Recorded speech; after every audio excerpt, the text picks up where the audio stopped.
Good evening. All right. Thank you everyone for joining us this evening for tonight's PRC online class about developing a pro forma and a budget for your historic renovation project. My name is Nathan Lott. I am the policy researcher and advocate for Preservation Resource Center. So I'm playing host tonight to our expert panelists, who I'll introduce in just a moment. But first, allow me to thank everyone for their time in coming to this course, and give a special thanks to the Hellas Foundation and to Hancock Whitney Bank, and a very special thank you to McHenry Residential, which is this year's title sponsor of our holiday home tour. And this year being a pandemic year, we're going to go virtual for the first time in the long multi-decade history of the Holiday Home Tour, which is PRC's major fundraiser. So I strongly encourage you to go to our website if you haven't already, prcno.org, and purchase your tickets for that virtual tour. We're going to have some celebrity homes, local celebrities and national celebrities like James Carville and Mary Matlin, Brian Batt, Dev Shriver, and others who are letting us into their homes to see how they decorate for the holidays and what they love about living in a historic New Orleans house. So it should be a lot of fun, and definitely want to have everyone who's on this class join us for that fun virtual event as well. And while you're at the website, PRCNO, you can renew your membership. If you're not a member, you can join. PRC, Preservation Resource Center, New Orleans, is a 501c3 nonprofit. So we depend on donations from sponsors and philanthropists and memberships from people like you, so that we can offer classes like this one at no cost. That's our mission, to be a resource to people who care about historic architecture, who care about the historic neighborhoods and the fabric of our city, and want to get involved in preserving the things they love and improving the places that they love. So without much further ado, let me introduce our special guest speaker for tonight, Gina Macchia, who is with Green Coast Enterprises. She has a master's in sustainable real estate from Tulane, my alma mater, and also a BA in historic preservation from, is it the College of Charleston? She'll correct me if I'm wrong. And has done a great deal of development projects here in New Orleans with Green Coast. You probably have passed by some of her projects on Lafitte Greenway, whether you knew it or not, if you were out biking or walking in that part of lower mid-city. And in total for Greenway, she's managed more than $50 million in historic tax credit qualified expenses. So that's the portion of the renovation that qualified for historic tax credits, more than 50 million. It's really exciting to have someone with us who has that range of experience in what it takes to actually get a building that is historic but needs work, needs help, needs love, from point A all the way to point Z when it's fully restored. And tonight, Gina's going to walk us through the really critical, important part of developing a pro forma, figuring out how are you going to mathematically make a profit at the end of the day, or at least break even on this project, and how are you going to take that to an investor or a banker, or maybe it's just your spouse, and convince them that this is the right thing to do. So whether that's fixing up a house you're going to live in, or you're taking on a development project down the block, around the corner, big or small, these are some fundamentals that are really essential for any preservation renovation. And so Gina, thank you so much for being with us and walking us through this. And I'm now going to turn it over to you and tell us what we need to know. Awesome. Thank you so much, Nathan. And it's great to be here. And thank you to the PRC for having me today. I'm going to share my screen in just a second. Great. Froze. Okay. One. There you go. Share. All right. Just making sure everyone can see my screen. Yes, looks good. Perfect. Thank you. All right. So it's kind of this brief overview of tonight. First of all, this is one of my just favorite memes that I found years ago that, you know, sometimes you really don't know what you want to do. You want to flip a house, but how does it work? Obviously, there's the dinosaur, but start with a light humor. So I want to talk about what's your project, detailing your goals, who is on your team, who do you call, what to include in your budget, creating a budget in Pro Forma, and then we're going to review a Pro Forma. And then I know it's part of the packet tonight to actually have a copy of a Pro Forma that you can manipulate on your own in the future. And then in the last week, I've just walked around a lot and asked some people who have renovated a property or their house or investment property what they would give advice to you. So I have a little bit of that as well. So starting off with, the biggest question is, what is your project? You need to define your investment goals. So are you looking to renovate a house for you and your family? Are you looking to have rental income? Is that a commercial property? Is that short-term rental? Is that residential? You really need to figure out what that is at the very beginning. And then you need to do some personal investment due diligence. So if you're going to get any kind of loan, whether it's a construction loan or a permanent loan, you need to find out how much cash you have available. And one of the ways you're going to do that at the very beginning is actually create a personal financial statement. And I think one of the reasons that's important to do this is so you understand how much cash you'll be able to have for the investment. But as soon as you go to the bank, that's one of the first things that they're going to ask for. So you might as well just have it prepared and be able to walk in. So I was going to just show you an example of one, just in case. This is a template I made for a while ago, but you're basically going to go through your current assets. So all the cash you have on hand, whether it be your checking account, savings account, you have a health savings account, put all that in. If you have any long-term securities like your 401k, if you happen to have any investment accounts, you put those in. If you own any real estate at this time, you'll add in the market value, cars, possessions as well. And that's really your total assets. And then you're going to list all your liabilities. So if you have that mortgage, your credit card debt, your student loans, you'll list that all out. And again, that'll give you your net worth when you subtract your liabilities from your assets. But most importantly, I think you will need to see this column, and this will help. So the securities in short-term and long-term, and that'll help you develop how much cash you're able to have on hand. And if you have a lot, then you can use it. If you seem to have a gap, then you can go and look for an investor or get some friends and family money. And like I said, so you'll need cash between draws, and then you'll actually need some cash to put down as part of your investment. And then, do you have any investment partners? Are you going to have friends and family put in some money with you? Are you going to have a outside investor of some sort? Are they going to have any specific requirements on their money? Is it a specific return? Do they only want you to rent a short-term rental? I don't know. But these are questions that you have to ask early on. So next, you really have to think about what's your wish list.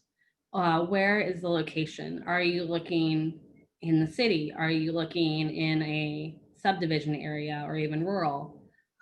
What kind of building are you thinking about? Is it a renovation? Do you want a new construction? Is it a commercial building versus residential? The intensity of the renovation. Do you want something that is a full gut rehab and you're responsible for thinking about every single thing? Or do you just want something that's like a bathroom rehab and you're still doing work and personalizing it, but it's not you're not spending all of your time on it. Your timeline, actually I'm going to skip to inspection process. So if you are looking for something that you're just doing a small renovation for, you're going to have a lot more concerns about the inspection process and making sure that the inspector helps you catch everything before you transfer the title. But if it's going to be a full gut rehab, you probably don't care that there's termite damage. You might, but you can also just waive the inspection and just say you'll deal with everything down the line. And both those things are really going to impact your timeline. If the inspection process says that there is asbestos or lead, then you're going to have to mitigate all that at the beginning. And that's just going to add more time before you can actually do any of the construction. So next, I would say, think of your dream items and really try to list everything you can. So do you want that cypress siding on your facade? Do you want a ceiling fan in every room? Do you want that Bavolo gas light? Really start to think of things. And that's going to be important because if you want that gas light, we know that then you need to install gas in your house. And that's important to do while the walls are open. Maybe you also want that gas line to go to your stove. And then you're gonna, once you have that list, you're gonna then be able to list out your priorities. So when it comes to looking at the construction pricing, if it comes out more than you want, and there's maybe some things that you want to give on, and you may decide that you really want that cypress side in the front, but you don't care about the tile backsplash. That tile backsplash is easy to do later, and it's a lower concern for you. So next, I'm just calling this the chicken and the egg, and who do you call first? So a lot of these next steps really involve a lot of back and forth, and there's really no correct order. It's important to have an idea of what you're looking for. And once you do, you can start a conversation with the bank to figure out what you're qualified for and what kind of interest rate they'd likely charge you. At the same time, you can start giving direction to your real estate agent, and they can help you find that right property that fits your dream. And there really isn't too much that the architect or the contractor can do excuse me, until you find that property. But you can start researching architects and contractors and having conversations, find an architect who has the same aesthetic as you do. And that takes a little bit of a while. And then once you find that property, you can actually request the architect or the contractor to do a walkthrough with you. And you can do, in most cases, do that before you put the property under contract, or you can do it right after. And particularly if you're hiring a contractor, an architect, and you have the property under contract, bring multiple contractors through and really get a sense of what you want. So next is kind of going through your budget. And these are just some of the example uses that you're going to have in your budget. So you're going to have the acquisition, so the cost to buy the property, but sometimes you've already owned it, so you don't actually need that in your budget. Or it was donated to you. You're going to have the hard cost, your construction costs. And as I mentioned earlier, it's helpful to have multiple bidders. If you are looking at a project and you've got 3 quotes, 2 of them come in at $200 a square foot and one comes in at $100 a square foot, there's something wrong with that $100 a square foot. And it was really helpful to know that they're either missing something or they just want to charge you later. There really shouldn't be that big of a discrepancy. So that would be one that I would just throw out and say that doesn't seem right. And similarly, if I had the $200 square foot and I had a $300 number, I would ask what they're looking at that the others aren't, or I would think they are just unreasonably high and I wouldn't go with them. You're going to want your design fees. And again, you're going to want to talk to multiple architects. You're going to want to find someone who matches your aesthetic and is really understanding all those things that you put in that wish list, and one that's also going to fit your budget. You're going to keep money aside for permitting, and that cost is fixed, and you would find that number through the New Orleans Safety and Permits One-Stop Shop website. Construction loan interest. So if you're having a loan, then you're going to have to pay for that loan every month. Most loans are interest only while you're doing your construction period, but you're going to need to set aside some money. So I would say if your construction project is going to be 8 months long, I would hold 12 months worth of interest and have a little extra contingency. And if I have an emphasis, I'm going to emphasize this a lot during this, but always have contingency funds throughout, and just try to build it in wherever you can. Construction loan closing costs, those are going to be your uses, any entitlements. If you are looking at a commercial property, for example, and you need a parking waiver, you're going to have to go through City Planning Commission, and there's going to be a cost for that to apply. And then there's going to be a holding cost for your property that impacts your timeline. So that's what's going to add to it. And you have to think, well, then I have to pay my interest every month, and I'm still not even doing construction yet. So you have to start factoring all that in and kind of make a timeline.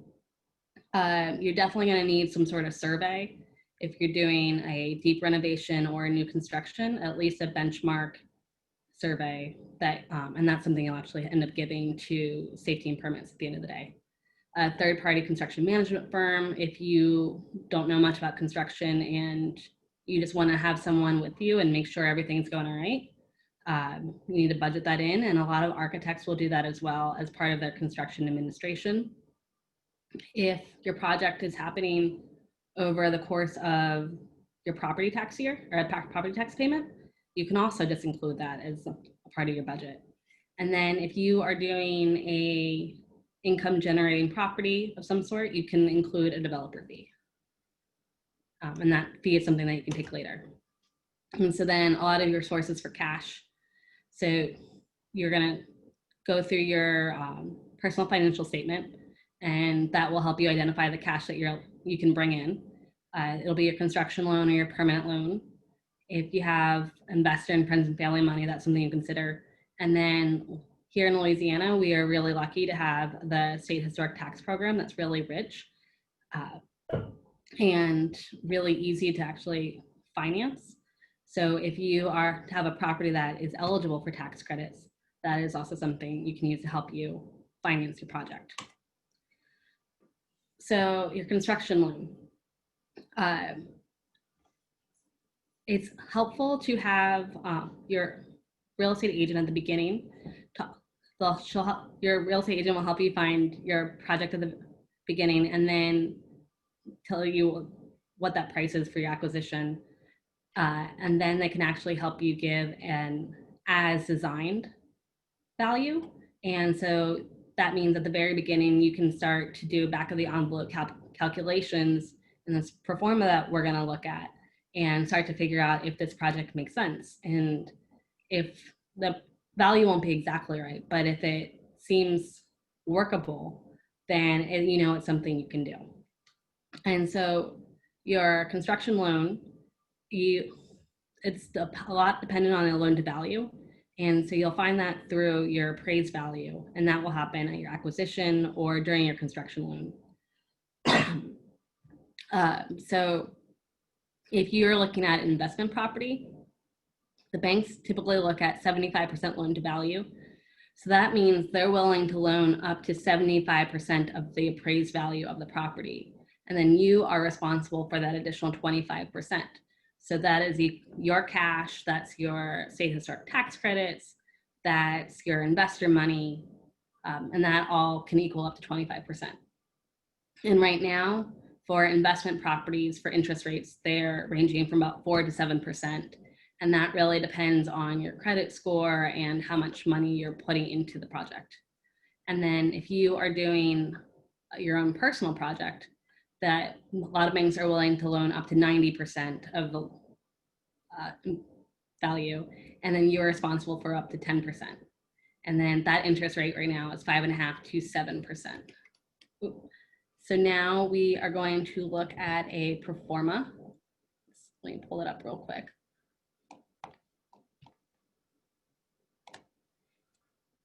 Sorry, it's gonna take a second.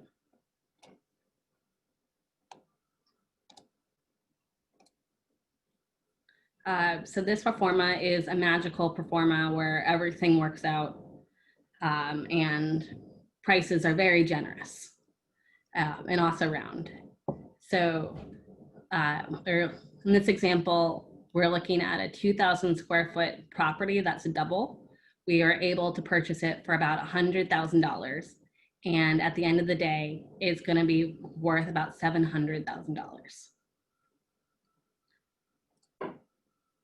So you've identified your property and you then have done walkthroughs with your contractor. You figured out who your contractor is, and now you're getting your pricing. So you're really going to want pricing from your contractor that shows your schedule of values, so that lists this work. And then you're going to want something that is actually descriptive. So what you're trying to prevent is any future change orders. And you really don't want your contractor saying, well, I didn't know hinges came with doors. Of course, that's the only way to hang a door. You need a hinge. And so you don't really want any of those problems.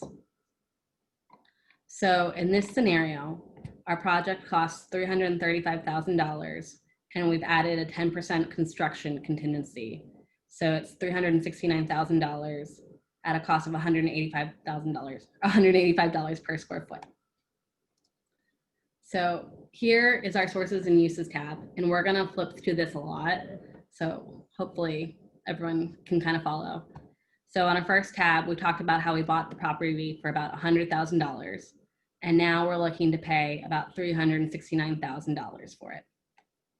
Then the rest is all the different uses that we talked about earlier. So we're gonna look at our closing costs. So here we have our taxes, our insurance, title fees, and an appraisal, and it's coming out to be about $12,000. And then we've got our closing costs for this loan. Go on. So this one we're estimating is about $4,600, and we were able, in my scenario, I was able to get a loan at 4% for 75% loan to value. So it actually comes out to be $463,000. And again, that's 75% of, actually that's of the cost. That actually comes to play down here. And then we have an interest payment. So here we said the construction time was about 8 months. Sorry, my screen share is popping up. And at $1,544 a month. Sorry. So that's where that's coming from. And then we had a fee for an architect. We have a 10% contingency over all of the costs. And then we added in a developer fee because we're using state historic tax credits, and it's going to be a double income producing. So we'll talk about that when we get to the tax credit portion. And so then over here, you'll see that we have the sources of funds. So I like to do this after we figured out how much everything costs. And one thing to note is your sources and your uses need to balance. And so they always need to match. So we got our construction loan of $463,000. And then we calculated the state historic tax credits, which we'll go up through in a second. And that comes to $96,000. So really that gap of cash that I needed to come up with is $58,000 for a total of $763. Now, the state historic tax credit program, it's great, but it means that you can't sell the tax credit until about 150 days after the program, after you finish completion. So if you do a cash flow analysis and see how much money you need when, you'll see that you're short nearly $96,000. So you're gonna have to come up with that money at the very beginning, or it's either gonna have to be your cash, or you can get some sort of bridge loan and pay for that, and then you can pay for that, reimburse them at the very end. So next we're gonna go through the tax credits. Sometimes when it's for the bottom, there we go. So to calculate our qualified expenses, we first calculated the basis section. And I just noticed a little typo. So our QRE, we're saying, is $369,000, and that really came from the construction breakdown. Oh, it should be $325,000, so I'm going to fix this while we're talking.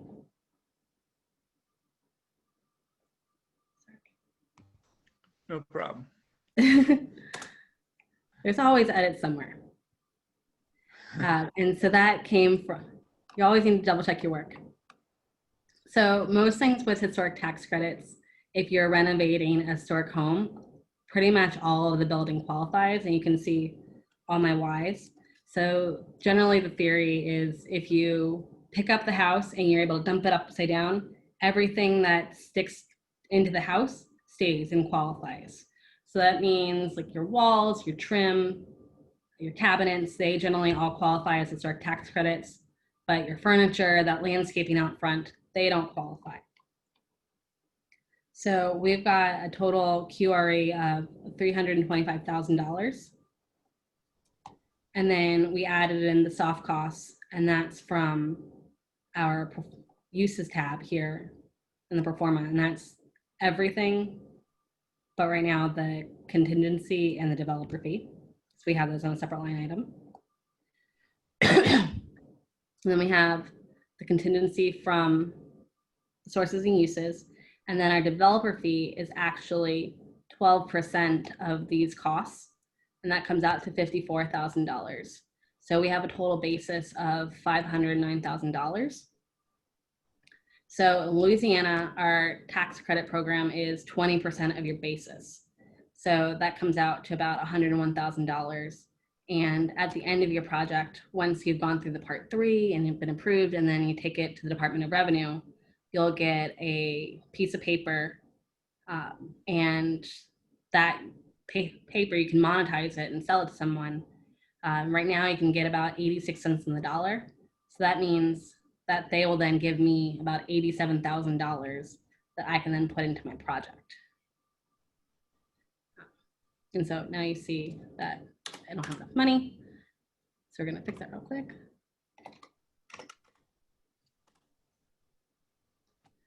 And that's really how that plays into your sources and uses. So after all that, you figured out how to pay for everything. But now you need to make sure that you can afford it over long term. So your construction loan at the end of the day will either convert to permanent financing, or you can refinance and get a new lender. Either way is up to you and your project. But you need to make sure that permanent financing actually makes sense mathematically. So again, in this property, we are getting great rents.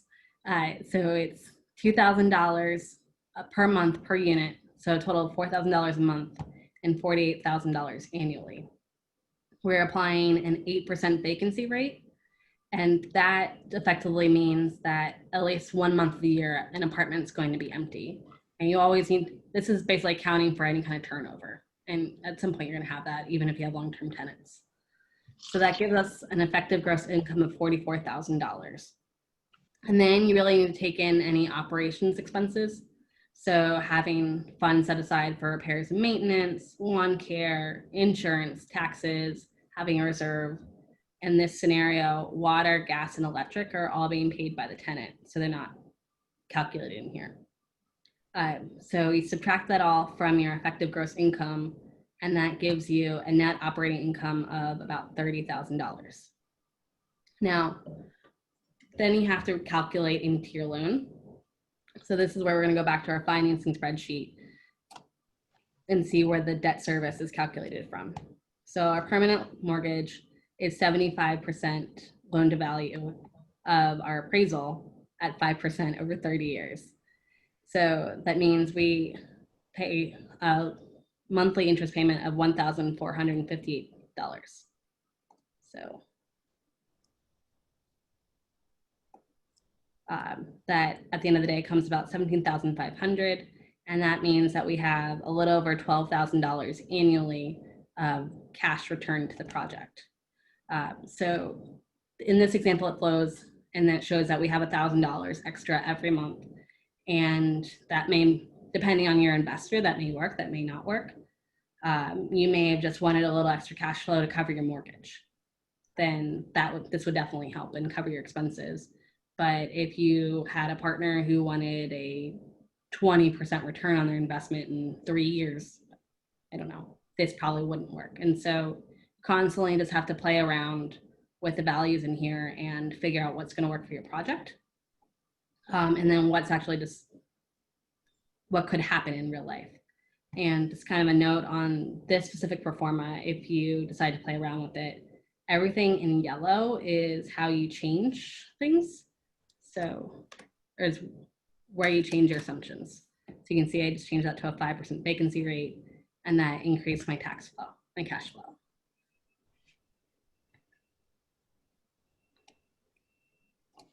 And so the last little bit is just some advice that we got from other people around. I heard, I don't remember how many people I asked, but every single person was like, you need a contingency fund, and reiterated that to me 3 or 4 times. So always have contingency, always have extra money. You're going to forget about something. Try to be as detailed as possible, and then you add more money. Remember to have cash to use between draws. You don't want to be dependent upon your draws, and for some reason the draw process was slow that month, and then your contractor needs to go to another job because he's not getting his cash quickly. So you may need to pay him to help keep everyone on task. If you are developing a house for yourself and your partner, you two might fight a lot, as it turns out. If you're flipping a house designed for the neighborhood, not for you to live in. So for me, one of my big wish list items when we renovate our next house, I really want a slide-in stove, but I wouldn't put a slide-in stove for a rental property or something that I'm flipping. I would just buy a standard gas stove. And then sometimes purchasing things from Lowe's and Home Depot is okay. And that's somewhere where you can save a little bit of money. Particularly if this is a house for yourself, everyone should get one splurge item, whether that's your Bavola light, a pool, your cypress siding, ceiling fans in your room. I don't know. Whatever that is, make sure you have it, and make sure you can actually have something you call yours. And then lastly, make sure your title is clean, and that way that's going to spare you any legal expenses. So that's really it. I'm happy to answer questions now. Thank you so much, Gina. That was great. Yes, and if folks have questions, they should enter those in the Q&A box down at the bottom of your screen, everybody. So I know a few folks have popped them in there, and my colleague Danielle has already let everybody know that we will have the materials that Gina's graciously agreed to share, that Pro Forma spreadsheet and her presentation, to post on our website along with the archived video of this. So if, like me, you were trying to follow along there, you can go back and watch it as many times as you need to, so you feel like a pro at this, and definitely play around with the Pro Forma spreadsheet and kind of make that work for what you're thinking about in terms of a restoration or a development project. One of the first questions I had for you, Gina, was that developer fee. What does that underwrite? What does that help to cover? That's just money for you for developing the project. So particularly, so that's your time and effort. Mm-hmm. Exactly. That's really essentially how you get paid. Could that go to like a historic tax credit consultant if you needed somebody's help to fill out the paperwork associated with that? Yeah. So if you needed a historic tax credit consultant, that would be something that I would add in your uses tab. And that would actually increase your qualified rehabilitation expenses. And then if you're doing a percentage of your QRE as your developer fee, so I think in this example I did 12 for something very small. With the tax credit, I'd probably hover around 8, 10, 12%. If you're doing a larger project, you can go a little bit higher. And that's just then money that you pay yourself at the end of the day. Or you could also use it to pay your investors if you wanted to. Okay. Makes sense.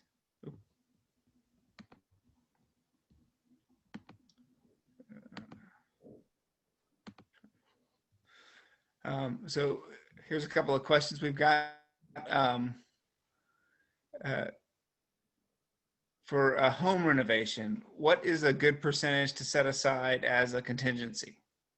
So I would do 10% at least of your construction costs, and then I would add an additional 10% on the entire project. So have extra money for construction, and then just in case the construction is costing more and you need your architect to design something, so you need to pay him a little bit more, you have extra funds in both categories. And it never hurts to overestimate things as well. never hurts to have a little extra money in the bank if you can make it happen, right? Yeah.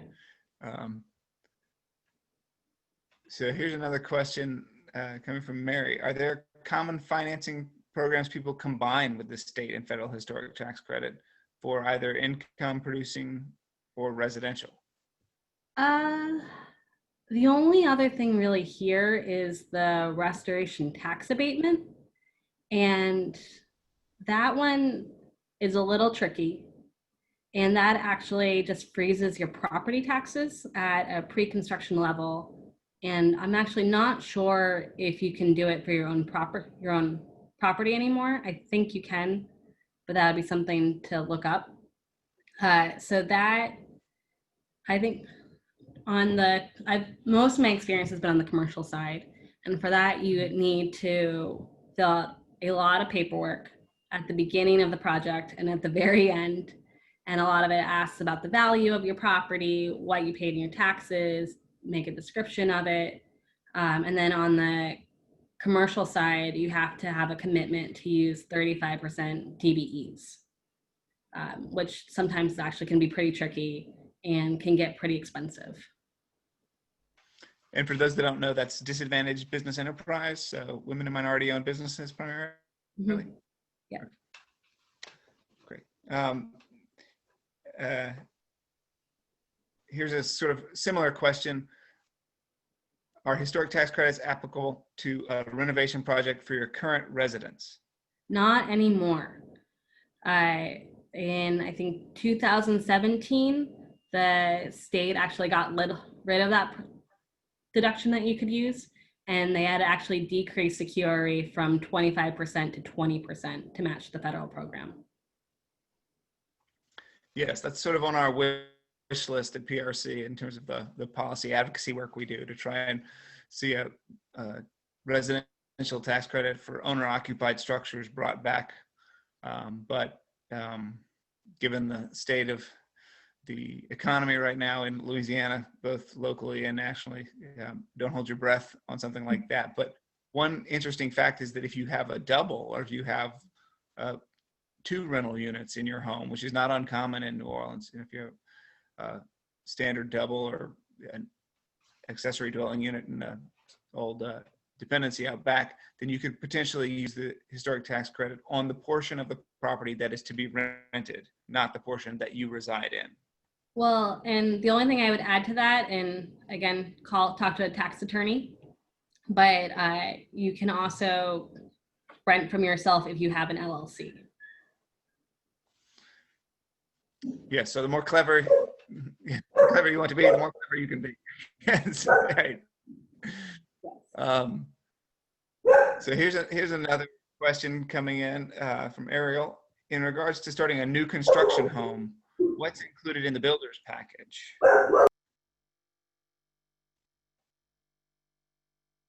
So yeah, what is it? Sorry, I was trying to yell at my dog. All right. So what was the question again? So what to think about in terms of doing a new construction home? You know, what do you think about in terms of the builder's package for infill development or new construction? Yeah. So I think with all things, making sure you have a good team. So finding an architect. Oh, I'm so sorry. You're clearly on the streets of Bridgewater right now, so stray dogs. You want to have a good architect, and a lot of the times those architects are going to have plans that have been already created, or they can create something that's special to your desire. A lot of times, so architect, when we've developed a project, we've also contracted a surveyor and asked for a builder's package. So you'll need a survey of your property. At the very end of the day, you're going to need an elevation benchmark. That's something you'll need either way. And if you're having pilings, you'll need those as well. And some of that stuff is actually what your contractor will do, but it's making sure that who's responsible for what is important.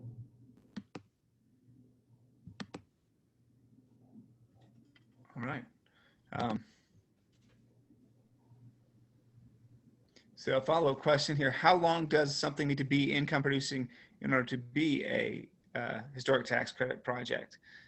Could you convert it back to single-family owner occupied, and if so, when? So if you're using the state historic or federal historic tax credit, the compliance period is 5 years after your certificate of occupancy. So when the construction is completed. Okay, so 5 years on the federal. It's 5 years on state and federal. On both state as well. Okay. Yes. All right, and we've got some thank yous coming in for fielding these questions. Yeah. Folks, if you've got more questions in the audience, feel free to put those in the Q&A. And I'm going to take a kind of host's privilege to ask Gina, tell us what was your favorite or one of your favorite projects that you've worked on. We've put these skills to use.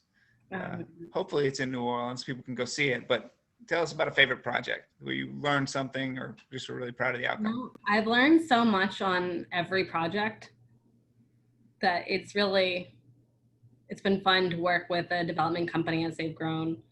I was personally responsible for getting the historic tax credits on the Pythian building downtown. And that one took a lot of fits and starts, some tears along the way, some fights.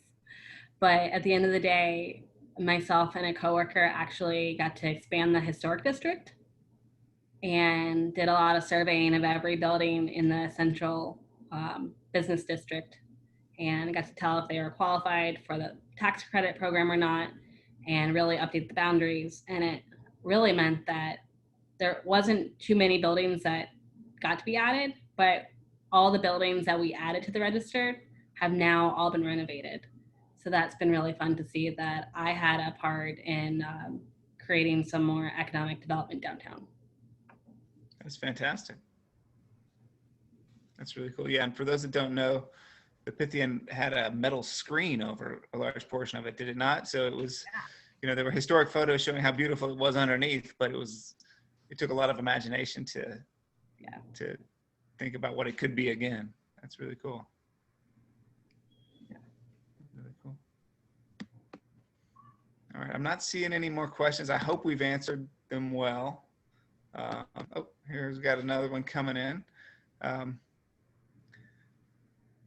So here's a challenging question. So if someone bites off more than they can chew, and there are cost overruns, and they can't see it through to completion, are there buyers out there for an unfinished project? Is that something for which there is a market within the development community?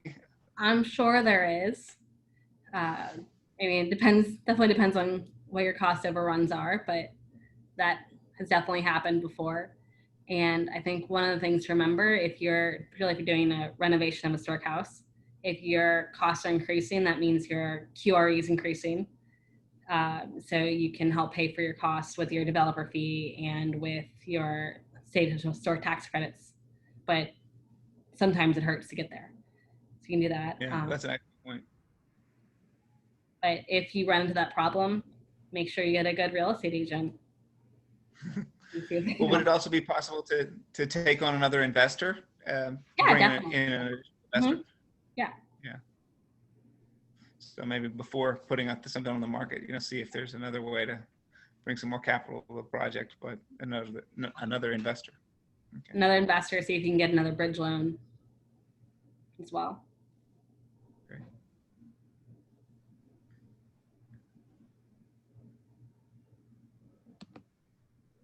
Okay, let's see here.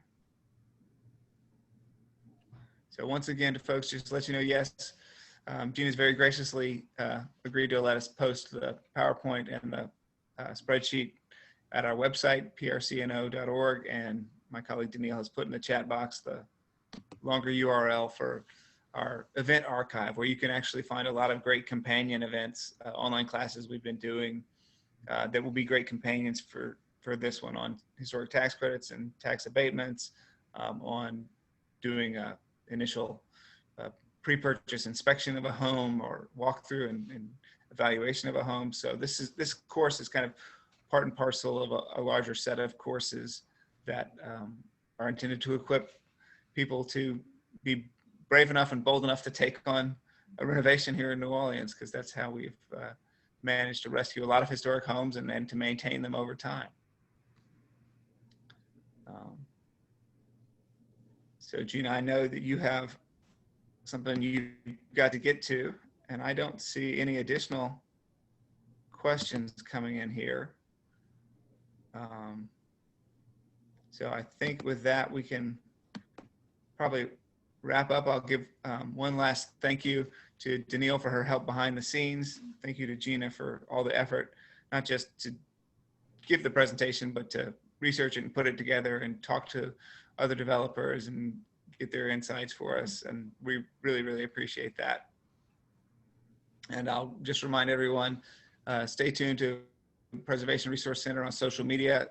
Go to our website if you're not already on our email list, prcno.org, so that you find out about more classes like this coming up in the coming weeks and into the future. Thanks, everybody. All right, thank you. Have a great night, Gina. Bye. Appreciate it.